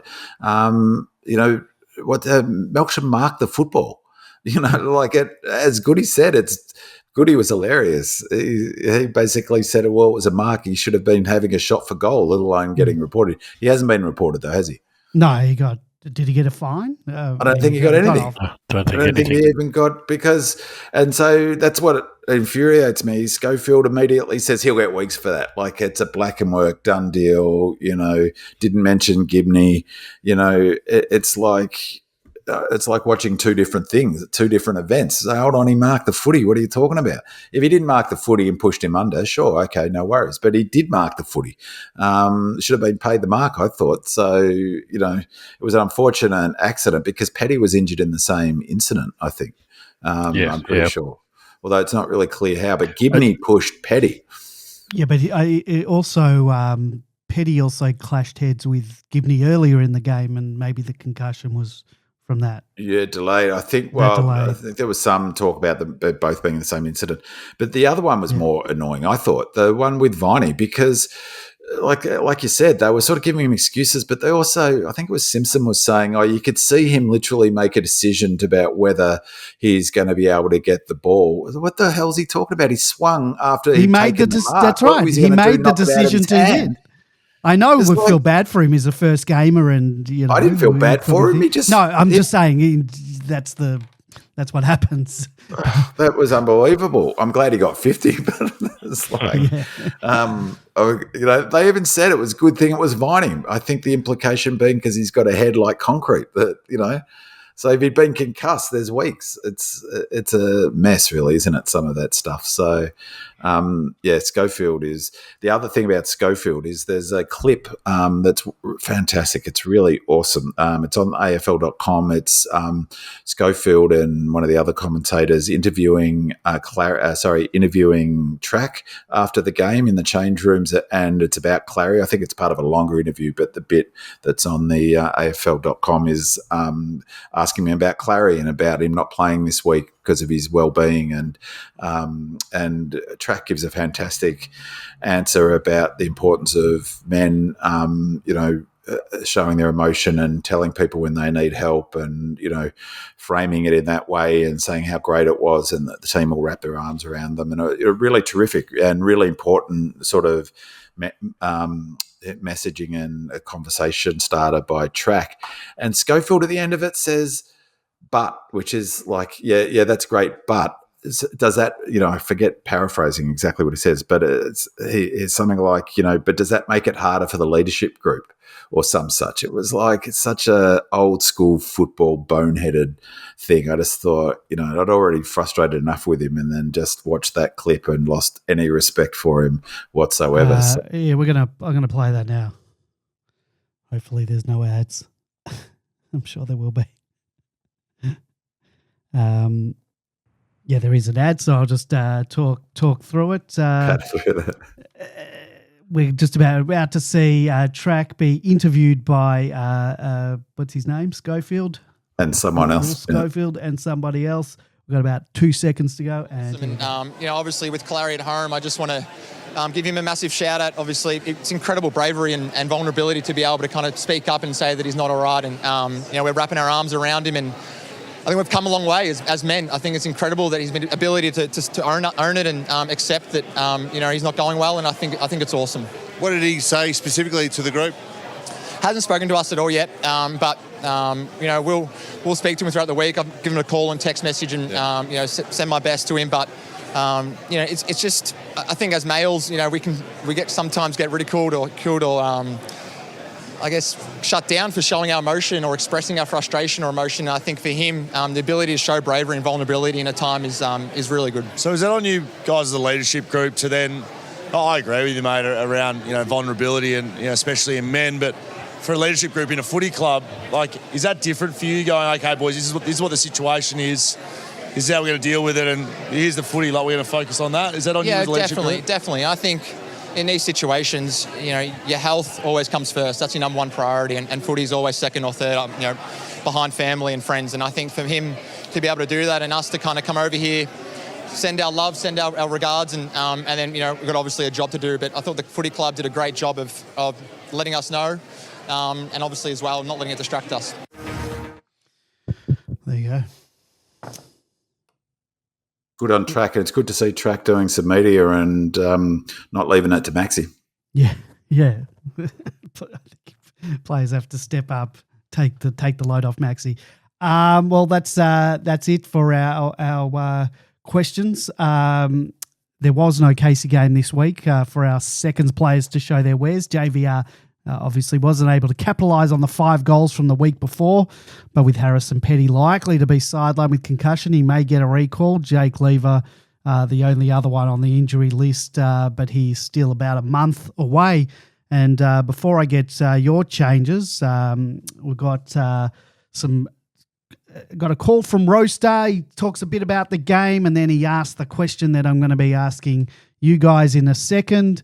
So here we go, Roaster. Oh. G'day, Demonlanders. Ro here again, Roaster. And yeah, off the back of another win. It was a scrappy game. I think the lead up to the game, we all kind of knew that. We knew it wasn't going to be pretty. I think, West Coast set themselves to make it a pretty dour defensive contest, and that's what it was. Good to see we managed to get away in the third term, and I guess it was a pretty even final term. I did say on the telecast it was the first final term we'd won for the year. So yeah, you want to probably keep that record going. But yeah, to win the clearance battle like we did, and so convincingly, and not put it on the scoreboard, that's probably what's most disappointing. But I think, I'm happy with the 4 points, and we move on. We come back to Victoria, gear up for the big week ahead. I think am I putting us in as favourites against Hawks? No, I don't think so. But we have a chance. They haven't been in great form the last sort of 3 or 4 weeks, or 2 or 3 weeks, and I think we've got a chance. So call me delusional. Maybe I've found a cure for the MSCSS, Andy, or maybe it's just, I'm in remission and it's about to come back up and flare up again as it usually does. Talk to me in a But week. anyway, boys, really look forward to the pod. Hopefully Melky doesn't get any weeks. I'd like to see him get off for that. It wasn't a push, so we'll wait and see. But who do you think comes in and who do you think goes out? I know you'll cover that, but interested to hear your thoughts. Thanks, boys. We'll look forward to the pod. As always, thanks a lot. Thank you, Rosa. It's funny, we someone else had left a message, but I haven't listened to it yet. Do I dare go in blind to a message? Let's do it. Let's throw caution to the wind. I don't know who it is. All right, here goes. This could be dangerous. Oh, should press play. Hi, fellas. Palace D's here. Palace D's. Love the job you do, and like many, I never miss an episode. AFL 360, the only other footy show I listen to or watch regularly, but yours is the only one that I never fast forward. I promised myself I wouldn't raise this topic again, as I believe I've made my point. But once again, our last quarter was a concern. Yes, it looked a lot better on the scoreboard, but they're sitting on the bottom of the ladder, winless. Of 32 quarters that West Coast have played this year, see if you can guess in which one they've kicked the highest score. This one. You got it. Make no mistake, it remains a huge problem and fodder for every opposition coach playing against us. Anyway, thanks for all you do for us supporters with this podcast and Demonland in general. Cheers, fellas. All right, Palestine, you can rewind to what the boys said a couple of 20 minutes ago, 15 minutes ago. Yeah. And before you go into the chain, Roadstar, they're 390 as it stands, which is pretty long for 390 for us to win against the Hawks, where they're $1.26 favourites, which is winks like. Yeah, I'd put all your money on that. Okay. Well, big man, followed by George. Changes. Changes. Well, I would bring in JVR and I would drop Petty's out. Petty's out. Petty's out. So they haven't said it, but I would assume if he went off concussion protocols, he's out. Yeah. He has to be out 10 days, doesn't he? So that's a real blow. He's been consistent this year.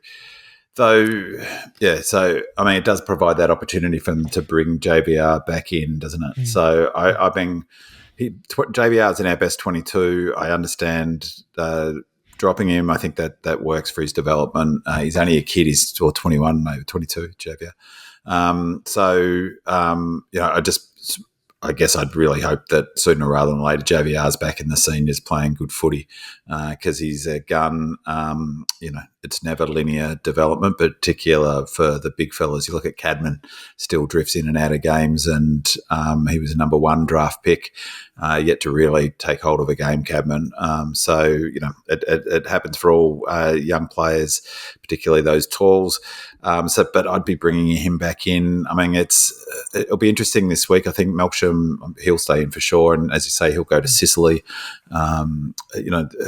I think Sharp is working really well as a sub, so I think he's done his job. He's sort of makes sense to have a player with his running capacity coming on. I think George noted that a few weeks ago when he wasn't subbed, to have him to be able to inject into the game in the sort of halfway through the third quarter and at the end and bring his running power and his leg speed. Nice goal he kicked in the game. Yeah, nice. So could it be as simple as JVR comes in for Petty? That's what it seems like. I mean, I don't think there's anyone banging the door down to get in.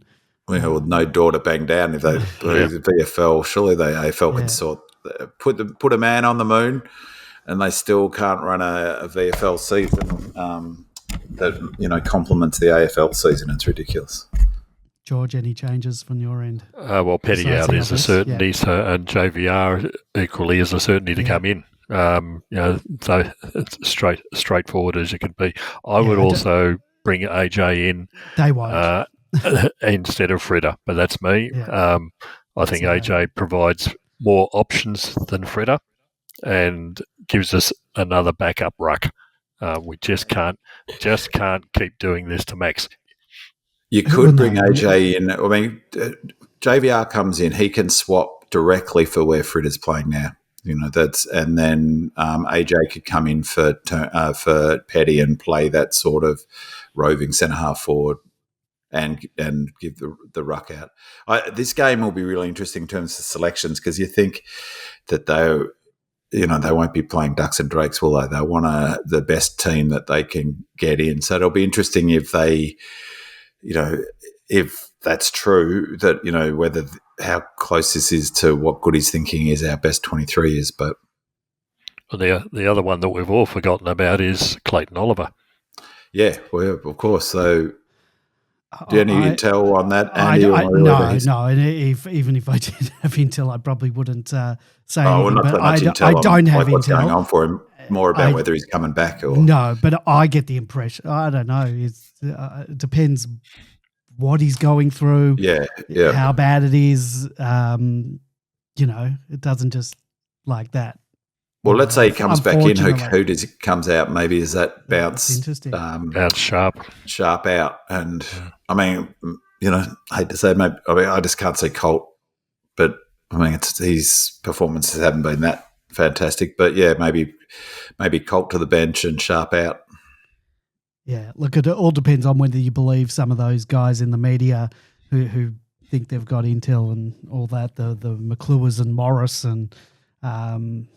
But none of that goes to whether he plays this week. So if he needed a spell and, so. don't have any intel there, and it's watch this space. The Demons return to the MCG off the back of a hat trick of wins for one of their biggest tests of the season when they come up against the high-flying Hawks. The Hawks nest comfortably in the top 4, and the Demons will be looking to take a scalp on their way to their 4th consecutive win. Wouldn't that be great? George, followed by B-Man, give us your preview of this game. I think this game will give us a very good indication of where we stand in the pecking order, so to speak. Hawthorn are definitely, they're sitting, third on the ladder at the moment. Yeah. They're playing some really seriously good football at the moment. They do depend on a lot of enthusiasm. If you get on top of them early, you've got a chance. But if they get a sniff, if people like Watson and Moore and a lot of their younger players that they've got, if they get on top, you won't stop them. They run furiously, but more importantly, they move the ball by foot really, really well.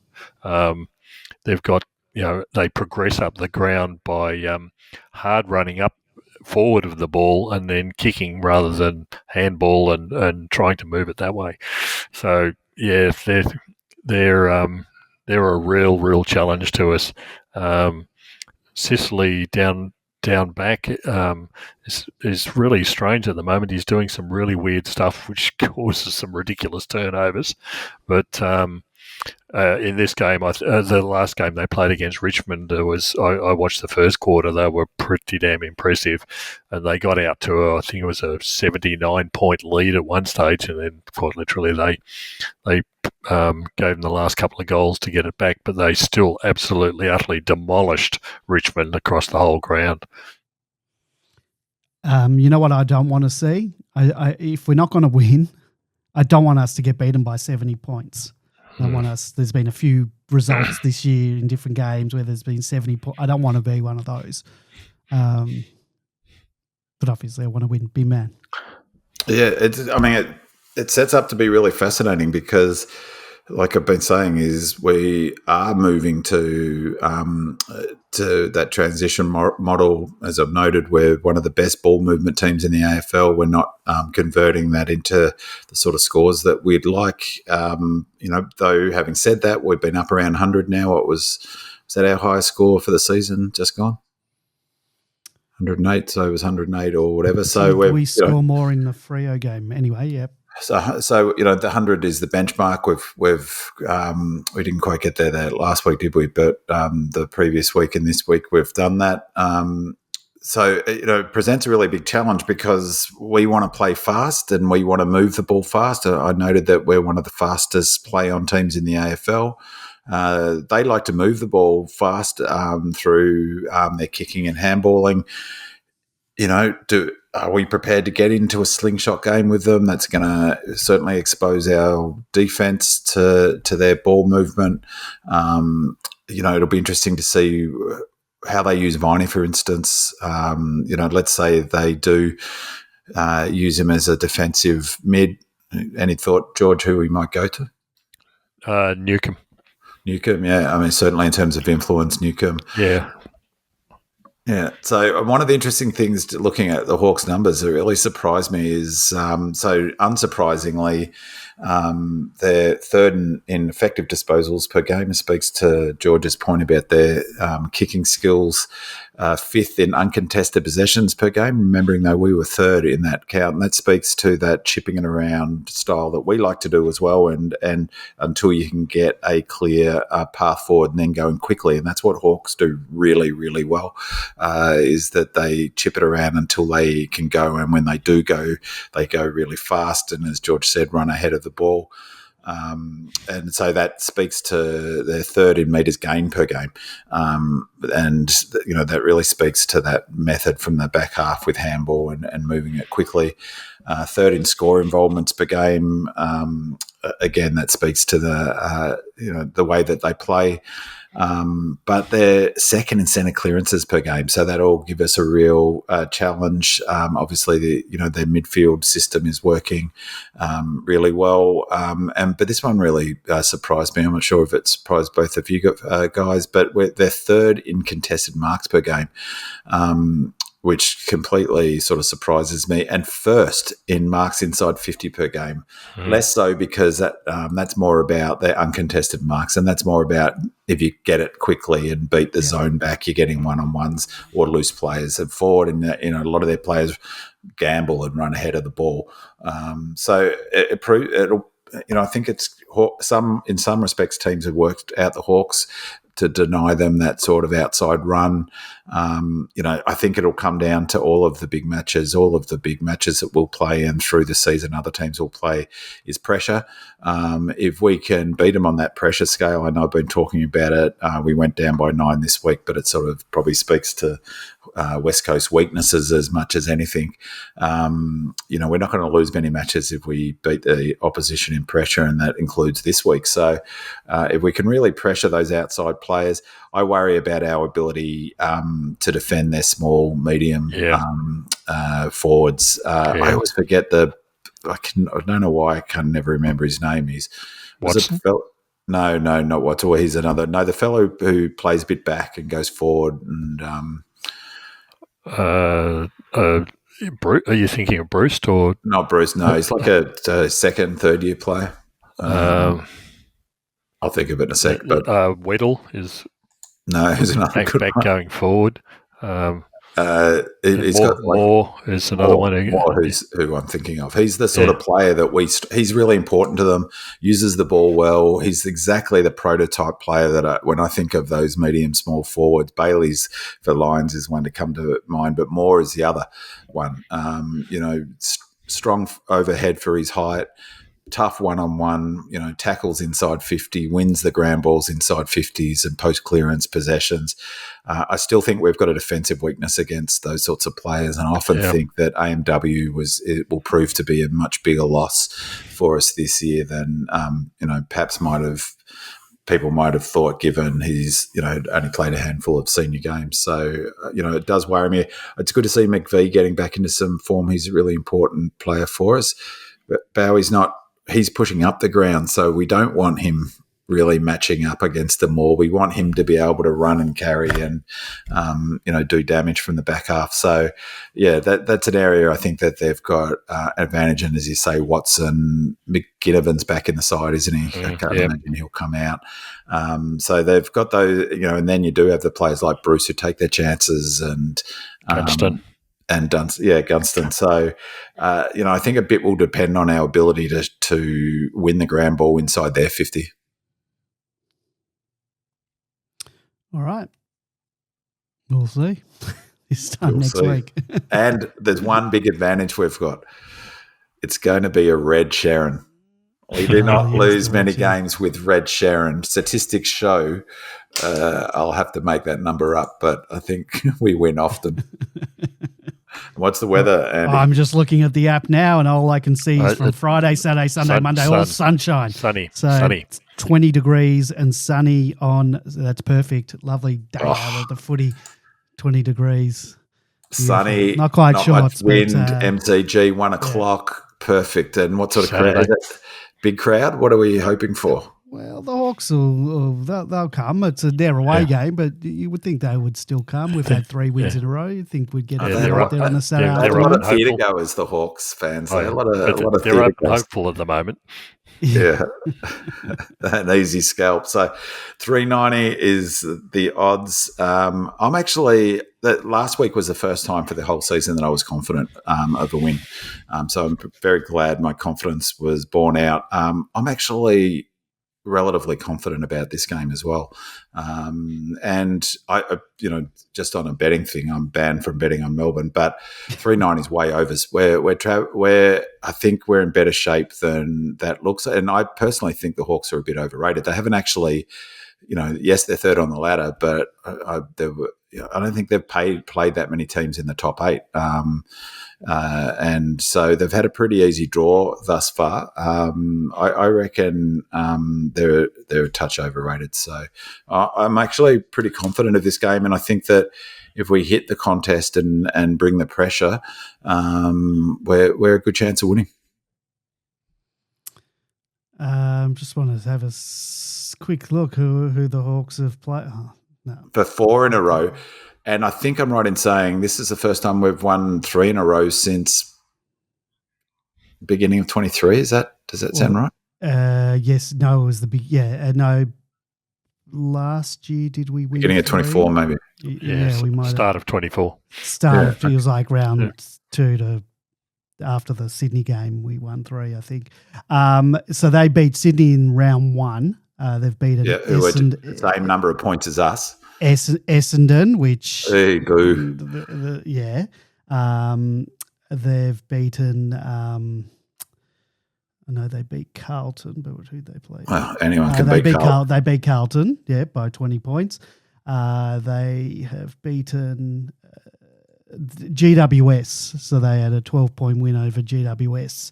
But was that in Tassie?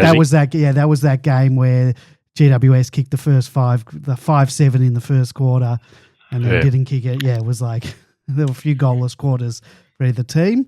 So and where are they on the ladder? They're not in the 8 either, are they? Giants? Giants now are just on 8th. They then played a Geelong. Oh, no, I missed one. Port Adelaide. They lost to Port. Got thumped by Port Adelaide. Yep. And they lost to Geelong on Easter Monday, and then beat West Coast, and then beat Richmond. So that's right. So playing the 3 bottom teams in a row. One team in the 8, and that's the Giants who are down the bottom. GWS, that's the team who are 8th or something. Yeah. So there you go. We're going to win by 70 points. Fantastic. Yeah. So I won't be shocked if we win. I reckon 390s is way over. So don't put your house on it. But I will not bet. I won't bet. All right. Well, that's where we're going to leave it for tonight. We'll be back next week to break down that game against Hawthorn. If you want to listen to the show live as it happens, head on over to demonland.com on Monday night at 8 p.m. Thank you to our 5-star reviewer on Apple Podcasts. That was Lost in Manila. And thank you to our voicemailers, Rostar and Palestese. Late one came in at 5 o'clock this evening. As always, your questions and comments are an integral part of the show. So thank you to the Demonland posters who submitted those questions and comments. Thank you to Dutch Demons, Lazy, Supreme Demon, Spirit of Norm Smith, Travi14, Mandy Lorian, Red Jacket, Dark Horse, 72, D Old Fart, Wells 11, Red and Bluebeard, What Say What, Buck Naked, D Rev and Bay Riffin. Thank you to my co-hosts George and B-Man, and thank you to you, our loyal listeners. Don't forget, leave us a 5-star review and a comment on Apple Podcast, and we'll read it out and give you that shout out on the next show. Go Demons. Go Red Leggers.